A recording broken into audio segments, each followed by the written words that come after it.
ನಮಸ್ಕಾರ ಮಿತ್ರರೆ, ನಾನು ನಿಮ್ಮ Madhukar. Planet movies entertainment website ಕಡೆಯಿಂದ ಇವತ್ತು ದೊಡ್ಡ ಮನೆ ಹುಡುಗ ಚಿತ್ರದ ವಿಮರ್ಶೆನ ನಿಮ್ಮ ಮುಂದೆ ಇಡ್ತಾ ಇದ್ದೀನಿ.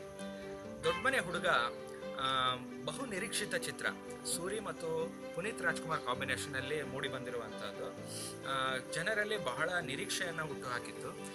ಸ್ವಲ್ಪ ತಡವಾಗಿ ರಿಲೀಸ್ ಆಗಿದ್ರು ಕೂಡ ಜನರಿಗೆ ಚಿತ್ರದ ಹಾಡುಗಳು ಬಹಳ ಇಷ್ಟವಾಗಿತ್ತು. ಬಹಳ ನಿರೀಕ್ಷೆಯಿಂದ ಕಾತುರದಿಂದ ಎಲ್ಲರೂ ಕಾಯ್ತಾ ಇದ್ರು. ಹೀಗಾಗಿ ಇದಕ್ಕೆ ತುಂಬ ಎಕ್ಸ್ಪೆಕ್ಟೇಷನ್ಸ್ ಬಿಲ್ಡ್ ಆಗಿತ್ತು. ಸೊ ಇದು ಈ ವರ್ಷದ ಒಂದು ಮೋಸ್ಟ್ ಎಕ್ಸ್ಪೆಕ್ಟೆಡ್ ಚಿತ್ರ ಅಂದರೂ ಇದಕ್ಕೆ ಸುಳ್ಳಾಗಲಾರದು. ದೊಡ್ಡ ಮನೆ ಹುಡುಗ ಚಿತ್ರ ಒಂದು ರೀತಿಯಲ್ಲಿ ಗಾಡ್ ಫಾದರ್ ಅನ್ನೋ ರೀತಿಯಲ್ಲಿ ಒಂದು ಕ್ಯಾರೆಕ್ಟರ್, ಒಂದು ಹಳ್ಳಿಯಲ್ಲಿ ಅಂಬರೀಷ್ ಅವರು ಒಬ್ಬ ಸಮಾಜ ಸೇವಕನಾಗಿ ಕೆಲಸ ಮಾಡುವಂಥ ರೀತಿ ಒಂದು ಕ್ಯಾರೆಕ್ಟರ್ನ ನಿಭಾಯಿಸಿದ್ದಾರೆ. ಈ ಚಿತ್ರದಲ್ಲಿ ನಿಮಗೆ ಪುನೀತ್ ರಾಜ್ಕುಮಾರ್ ಮತ್ತು ಅಂಬರೀಷ್ ಅವರ ಒಂದು ಕಾಂಬಿನೇಷನ್ನ ನೀವು ನೋಡೋದಕ್ಕೆ ಸಿಗುತ್ತೆ. ಇದೇ ಹಿನ್ನೆಲೆಯಲ್ಲಿ ಮುಂಗಾರು ಮಳೆಯಲ್ಲಿ ನಿಮಗೆ ಗಣೇಶ್ ಮತ್ತು ಮುಂಗಾರು ಮಳೆ 2ನಲ್ಲಿ ಗಣೇಶ್ ಮತ್ತು ರವಿಚಂದ್ರನ್ ಕಾಂಬಿನೇಷನ್ ಇತ್ತು. ಇದು ಮತ್ತೆ ಈಗ ಈ ಸಲ ಈ ವಾರ ನಿಮಗೆ ಅಂಬರೀಷ್ ಮತ್ತು ಪುನೀತ್ ರಾಜ್ಕುಮಾರ್ ಅವರ. ಸೊ ಇದು ಒಂದು ರೀತಿ ಜನರ ಕಣ್ಣಿಗೆ ಹಬ್ಬ ಅಂತ ಹೇಳಿದ್ರು ತಪ್ಪಾಗಲಾರದು. ಚಿತ್ರ ಒಂದು ಒಟ್ಟಾರೆ ಹೇಳಬೇಕು ಅಂತಂದರೆ, ಸಮರೈಸ್ ಮಾಡಿ ಹೇಳಬೇಕು ಅಂತಂದರೆ, ಇದು ಒಂದು ಕಮರ್ಷಿಯಲ್ ಮಾಸ್ ಎಂಟರ್ಟೈನರ್ ಚಿತ್ರ. ಚಿತ್ರದಲ್ಲಿ ಭರಪೂರವಾದ ಆ್ಯಕ್ಷನ್ ಸೀಕ್ವೆನ್ಸಸ್, ಎಸ್ಪೆಷಲಿ ನಿಮಗೆ ಪುನೀತ್ ರಾಜ್ಕುಮಾರ್ ಅವರ ಒಂದು ಆ್ಯಕ್ಷನ್ ಸೀಕ್ವೆನ್ಸಸ್ನ ನೀವು ನೋಡಿದ್ರೆ, ಇದು ಚಿತ್ರದಲ್ಲಿ ಒಟ್ಟಾರೆ ಒಂದು 7-8 ಆ್ಯಕ್ಷನ್ ಸೀಕ್ವೆನ್ಸಸ್ ಇದೆ. ಒಟ್ಟು 7 ಫೈಟ್ಸ್ ಇದೆ ಅನ್ಕೋತೀನಿ. ಚಿತ್ರದಲ್ಲಿ ಇವರು ಮಾಡಿರೋ ರೀತಿ ಆ್ಯಕ್ಷನ್ ಸೀಕ್ವೆನ್ಸಸ್ನ ಇದನ್ನು ಯಾರಾದರೂ ಬೇರೆ ನಟರು ಯಾರಾದರೂ ನಟನೆ ಮಾಡಿದ್ದಿದ್ರೆ ಬಹುಶಃ ಅಷ್ಟು ನಿಮಗೆ ಎಫೆಕ್ಟಿವ್ ಆಗಿ ಕಾಣ್ತಾ ಇರಲಿಲ್ಲ. ಆದರೆ ಪುನೀತ್ ರಾಜ್ಕುಮಾರ್ ಮತ್ತು ಸೂರಿ ಕಾಂಬಿನೇಷನ್ನವರ ಆ್ಯಕ್ಷನ್ ಸೀಕ್ವೆನ್ಸಸ್ನ ನೋಡಿದರೆ ಜನರಿಗೆ ಬಹಳ ಅದನ್ನು ಖುಷಿ ಕೊಡುತ್ತೆ. ನಿಮಗೆ ಮತ್ತೆ ಜಾಕಿ ಚಿತ್ರದ ನೆನಪನ್ನು ಒಂದು ರೀತಿ ನಿಮಗೆ ಕೊಡಿಸ್ಬೋದು. ಯಾಕಂದರೆ ಜಾಕಿ ಚಿತ್ರದಲ್ಲೂ ಕೂಡ ಬಹಳ ಒಳ್ಳೆಯ ಆ್ಯಕ್ಷನ್ ಸೀಕ್ವೆನ್ಸಸ್ಗಳಿದ್ದವು. ಮತ್ತು ಆ ಚಿತ್ರದಲ್ಲಿ ರಾಧಿಕಾ ಪಂಡಿತ್ ಈ ಚಿತ್ರದಲ್ಲಿದ್ದಾರೆ, ಆ ಚಿತ್ರದಲ್ಲಿ ಭಾವನಾ ಇದ್ದರು. ಅದರಲ್ಲಿ ರೊಮ್ಯಾಂಟಿಕ್ ಸೀಕ್ವೆನ್ಸಸ್ ಕೂಡ ಬಹಳ ಚೆನ್ನಾಗಿ ಅವರಿಬ್ಬರ ನಾಯಕ ನಾಯಕಿ ನಡುವೆ ಇರುವ ಒಂದು ರೊಮ್ಯಾಂಟಿಕ್ ಸಂಭಾಷಣೆಗಳು ಇವೆಲ್ಲ ಬಹಳ ಒಂಥರ ಜನರಿಗೆ ಮನಸ್ಸಿಗೆ ಮುದ ಕೊಡುವಂಥ ರೀತಿಯಲ್ಲಿ ಇತ್ತು. ಅದೇ ರೀತಿ ಈ ಚಿತ್ರದಲ್ಲಿ ಕೂಡ, ದೊಡ್ಡ ಮನೆ ಹುಡುಗ ಚಿತ್ರದಲ್ಲಿ ಕೂಡ ರಾಧಿಕಾ ಪಂಡಿತ್ ಮತ್ತು ಪುನೀತ್ ರಾಜ್ಕುಮಾರ್ ಅವರ ರೊಮ್ಯಾಂಟಿಕ್ ಸೀಕ್ವೆನ್ಸಸ್ಸು ಮತ್ತು ಅವರಿಬ್ಬರು ಮಾತಾಡ್ತಾ ಇರೋ ಸಂಭಾಷಣೆಗಳು ಎಲ್ಲ ಜನರಿಗೆ ಬಹಳ ಅದು ಮನಸ್ಸಿಗೆ ಮುದ ನೀಡುವಂಥದ್ದಾಗಿದೆ. ಮತ್ತು ಬಹಳ ಒಳ್ಳೆಯ ಎಂಟರ್ಟೈನ್ಮೆಂಟ್ ವ್ಯಾಲ್ಯೂವನ್ನು ಹೊಂದಿರುವಂಥ ಚಿತ್ರ ಇದು. ಸೊ ಹೀಗಾಗಿ ಜನರಿಗೆ ಆ್ಯಸ್ ಎ ಮಾಸ್ ಎಂಟರ್ಟೈನರ್ ದೊಡ್ಡ ಮನೆ ಹುಡುಗ ಚಿತ್ರ ಬಹಳ ಇಷ್ಟವಾಗಲಿದೆ. ಮತ್ತು ನೀವು ನೋಡಿದರೆ ಓವರಾಲ್ ನಿಮಗೆ ಸ್ಟೋರಿ ವೈಸ್ ನಿಮಗೆ ಯಾವುದೋ ಹೊಸತನ ಹುಡ್ಕೊಂಡು ನೀವು ಹೋಗಿ ಚಿತ್ರನ ಕೂತು ನೋಡಿ ಡಿಸಪಾಯಿಂಟ್ ಆಗೋ ರೀತಿ ಮಾಡ್ಕೋಬಾರ್ದು. ಯಾಕಂದರೆ ಚಿತ್ರ ಇದು ಒಂದು ರೀಚಬಿಲಿಟಿ ಜಾಸ್ತಿ ಇಟ್ಕೋಬೇಕು, ಜಾಸ್ತಿ ತೊಗೋಬೇಕು ಅಂತ ಮೈಂಡಲ್ಲಿ ಇಟ್ಕೊಂಡು ಮಾಡಿರೋವಂಥ ಚಿತ್ರ.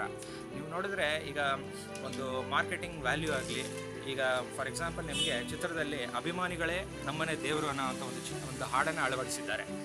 ಆಗ ನೋಡೋಕೆ ಹೋದರೆ ಚಿತ್ರದಲ್ಲಿ ಈ ಹಾಡಿಗೆ ಅಷ್ಟು ನಿಮಗೆ ಕರೆಕ್ಟಾಗಿ ಅದು ಸರಿ ಹೊಂದೋದಿಲ್ಲ. ಅಂದರೆ ಸೀಕ್ವೆನ್ಸ್ ತಕ್ಕಂಗೆ ಅದು ಆ ಹಾಡನ್ನ ಪ್ರೆಸೆಂಟ್ ಮಾಡೋದಕ್ಕೆ ಅವ್ರಿಗೆ ಆಗಿಲ್ಲ. ಆದರೂ ಕೂಡ ಅದನ್ನು ಅಳವಡಿಸಿದಂತೆ ಕಾಣಿಸುತ್ತೆ ನಿಮಗೆ. ಆದರೂ ಕೂಡ ಚಿತ್ರದ ಆ ಹಾಡಿನ ನಿಮ್ಮ ಚಿತ್ರೀಕರಣ ನೋಡಿದಾಗ ನಿಮಗೆ ಬಹಳ ಅದು ಖುಷಿ ಕೊಡುತ್ತೆ. ಹೀಗಾಗಿ ಅದು ಕೂಡ ಒಂದು ನಿಮಗೆ ಕೊನೆಗೆ ಒಂದು ಪ್ಲಸ್ ಪಾಯಿಂಟಾಗಿ ಕಾಣುತ್ತೆ. ಮತ್ತು ಇನ್ನೊಂದು ನಾನು ಏನೇ ಹೇಳಬಯಸ್ತೀನಿ ಅಂತಂದರೆ, ಕೆಲವರು ಚಿತ್ರದ ಒಪಿನಿಯನ್ ಬಗ್ಗೆ ಹೇಳಬೇಕಾದಾಗ ಸುಮಾರು ಈ ಚಿತ್ರದ ಕಥೆ ಬಗ್ಗೆ ಸ್ವಲ್ಪ ಟಿಪ್ಪಣಿ ಕೇಳಿಬರ್ತಾ ಇದೆ. ಏನಂದರೆ ಸ್ವಲ್ಪ ಚಿತ್ರದ ಕಥೆ ಒಂದು 10 ವರ್ಷದ ಹಿಂದಿನ ಕಾಲದಲ್ಲಿ ರಿಲೀಸ್ ಆಗುವಂತಹ ಚಿತ್ರದ ಒಂದು ಕಥೆ ಅನ್ನೋ ರೀತಿಯಲ್ಲಿ ಜನರಿಗೆ ಕಾಣಿಸುತ್ತೆ. ಯಾಕಂದರೆ ಇದೊಂದು ಫ್ಯಾಮಿಲಿ ಎಂಟರ್ಟೈನರ್, ಒಂದು ಫ್ಯಾಮಿಲಿ ಮಧ್ಯೆ ನಡೆಯುವಂಥ ದೃಶ್ಯ. ಮತ್ತು ಒಂದು ಫ್ಲ್ಯಾಶ್ ಬ್ಯಾಕ್ಗಳಿದ್ದಾವೆ, ಒಂದು ಬ್ಲ್ಯಾಕ್ ಆ್ಯಂಡ್ ವೈಟ್ನಲ್ಲಿ ತೋರಿಸುವಂಥ ಫ್ಲ್ಯಾಶ್ ಬ್ಯಾಕ್ ಸೀನ್ಸ್ಗಳು ತೋರಿಸಿದ್ದಾರೆ. ಇದೆಲ್ಲ ಚಿತ್ರಕ್ಕೆ ಅವಶ್ಯಕತೆ ಇದೆ. ಯಾಕಂದರೆ ನಿಮಗೆ 2 ದೊಡ್ಡ ಸೂಪರ್ ಸ್ಟಾರ್, ಕರ್ನಾಟಕದ ಅತಿ ಜನಪ್ರಿಯ ಸೂಪರ್ ಸ್ಟಾರ್ಸ್ ಅಂಬರೀಷ್ ಮತ್ತು ಪುನೀತ್ ಅಂತವ್ರನ್ನ ನೀವು ತಗೊಂಡಾಗ ಇಬ್ರಿಗೂ ಒಳ್ಳೆ ಒಂಥರ ಮೀಟಿ ರೋಲ್ ಕೊಡಬೇಕಾಗುತ್ತೆ. ಅಂದರೆ ಅವರಿಗೆ ಒಂಥರ ಇಂಪಾರ್ಟೆನ್ಸ್ ಕೊಡಬೇಕಾಗುತ್ತೆ ಚಿತ್ರದಲ್ಲಿ. ಆ ದೃಷ್ಟಿಯಲ್ಲಿ ಅದನ್ನೆಲ್ಲ ಸರಿ ಹೊಂದಿಸ್ಕೊಂಡು, ಜೊತೆಗೆ ರಾಧಿಕಾ ಪಂಡಿತ್ ಅಂತ ಒಬ್ಬ ಹಿರಿಯ ನಟಿ, ಅವರಿಗೂ ಒಂದು ಒಳ್ಳೆ ಒಂದು ಸಬ್ಸ್ಟ್ಯಾನ್ಷಿಯಲ್ ರೋಲ್ನ ಕೊಡೋ ಅವಶ್ಯಕತೆ ಇರುತ್ತೆ. ಹಾಗಾಗಿ ಆ ರೀತಿಯಿಂದ ಯೋಚನೆ ಮಾಡಿದ್ರೆ ಸೂರ್ಯ ಅವರು ಆ ನಿಟ್ಟಿನಲ್ಲಿ ಒಳ್ಳೆ ಪ್ರಯತ್ನನೇ ಮಾಡಿದ್ದಾರೆ ಅಂತ ಹೇಳ್ಬೋದು. ಯಾಕಂದರೆ ಚಿತ್ರದಲ್ಲಿ ನೀವು ನೋಡಿದಾಗೆ ಕ್ಯಾರೆಕ್ಟರ್ ಡೆವಲಪ್ಮೆಂಟು ಪ್ರತಿಯೊಂದು ಕ್ಯಾರೆಕ್ಟರ್ ಆಗಲಿ, ನಿಮಗೆ ಅಂಬರೀಷ್ ಅವ್ರ ಕ್ಯಾರೆಕ್ಟರ್ ತೊಗೋಬೋದು, ಪುನೀತ್ ಮತ್ತು ರಾಧಿಕಾ ಪಂಡಿತ್ ಮತ್ತು ಸುಮಲತಾ ಮತ್ತು ಭಾರತಿ ವಿಷ್ಣುವರ್ಧನ್, ಈ ರೀತಿ ಎಲ್ಲ ದೊಡ್ಡ ದೊಡ್ಡ ಕಲಾವಿದರನ್ನ ತಗೊಂಡು ಅವ್ರನ್ನ ಒಟ್ಟುಗೂಡಿಸಿ ಇದು ಈ ರೀತಿ ಒಂದು ಚಿತ್ರದಲ್ಲಿ ಅದನ್ನು ಪೋಣಿಸಬೇಕು ಅಂತಂದರೆ ಅದಕ್ಕೆ ಬಹಳ ಒಂದು ಪ್ಲ್ಯಾನಿಂಗ್ ಬೇಕಾಗುತ್ತೆ ಮತ್ತು ತುಂಬ ಕ್ಯಾಲ್ಕುಲೇಟಿವ್ ಮೈಂಡ್ ಬೇಕಾಗುತ್ತೆ. ಸೊ ಸೂರಿ ಅವರು ಈ ನಿಟ್ಟಿನಲ್ಲಿ ಗೆದ್ದಿದ್ದಾರೆ ಅಂತಲೇ ಹೇಳ್ಬೋದು. ಯಾಕಂದರೆ ಕಥೆ ಪಾಯಿಂಟ್ ಆಫ್ ವ್ಯೂಯಿಂದ ನೀವು ನೋಡಿದಾಗ ಸ್ವಲ್ಪ ವೀಕ್ ಅನಿಸಿದ್ರು ಕೂಡ ಒಂದು ಎಕ್ಸಿಕ್ಯೂಷನ್ ಪಾಯಿಂಟ್ ಆಫ್ ವ್ಯೂ ಮತ್ತು ಚಿತ್ರದ ಮೇಕಿಂಗ್ನ ನೀವು ನೋಡಿದಾಗ ಚಿತ್ರ ಗೆದ್ದಿದೆ ಅಂತಲೇ ಹೇಳಬೇಕಾಗುತ್ತೆ.